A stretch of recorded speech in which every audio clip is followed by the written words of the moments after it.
So I can't give you advice on whether or not you can take transaction fees, but I just went through this with a client, Tiffany, who's in my market. I think Tiffany, you're in Waxhaw, right? So that's my market. So we're in the same market, and we're talking about she's rolling out transaction fees, and she's getting some pushback from her agents. And I basically told her, and I just wanted to run through this sort of role play with everybody because I think it's helpful. You'll have some agents sort of flip out, right? So getting a buyer to sign an agreement that looks like this, it's a very non-threatening agreement. My team doesn't pull out the state agreement. So at the first meeting, we present our services in the buyer presentation, and we go through this. And my agents go, okay, so here is our loyalty agreement. There's actually once we put an offer on a property, there's a more involved agreement that you have to sign. But for now, it's just benefit rich. There's a few bonuses. And then we just go through the bullet points here. And then we go, we're going to negotiate a home warranty on your behalf. You've got the cancellation guarantee. So if I'm not doing a good job, you can fire me. And you've got the sell for free guarantee. So 24 months, if you're not happy with your home, we'll sell your home for free. So RE/MAX Real Estate Experts gets paid 3.5% of the purchase price, and they're paid by the seller and negotiated as part of the purchase agreement. So basically, you're giving us permission to ask the seller to pay our commission on your behalf. If there is ever a commission deficiency and the seller won't make up the difference, you will not be responsible for any shortfall. We also charge a $6.95 transaction fee. It's due at closing, so it's only due upon successful closing. And that's for the internal processing of your transaction. That's for our closing department. Make sure that your property, the contract actually makes it from getting under contract to closing.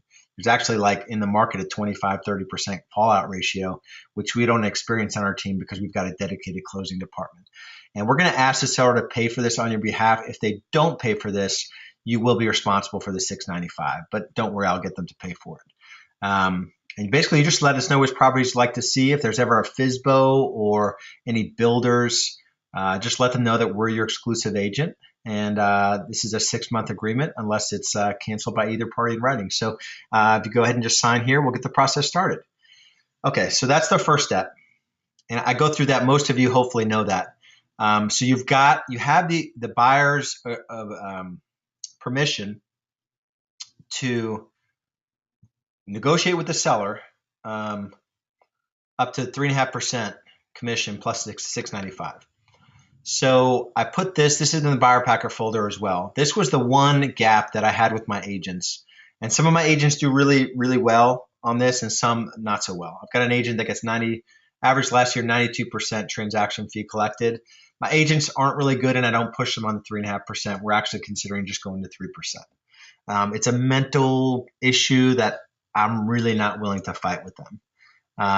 But anyway, so we put this together. So most, my one agent on my team got 15%, 16% of his transactions last year. Of 50 transactions, he collected a transaction fee, which is horrible.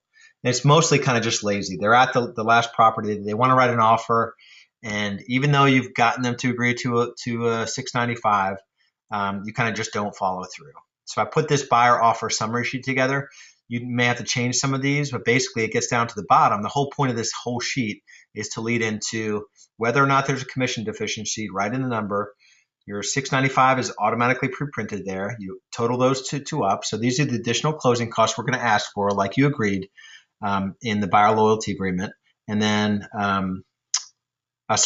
so any commission deficiency, $6.95 and anything. So Mr. Buyer, in addition to the $1,000 additional commission and the $6.95 transaction fee, are there any closing costs that you want to ask the seller for?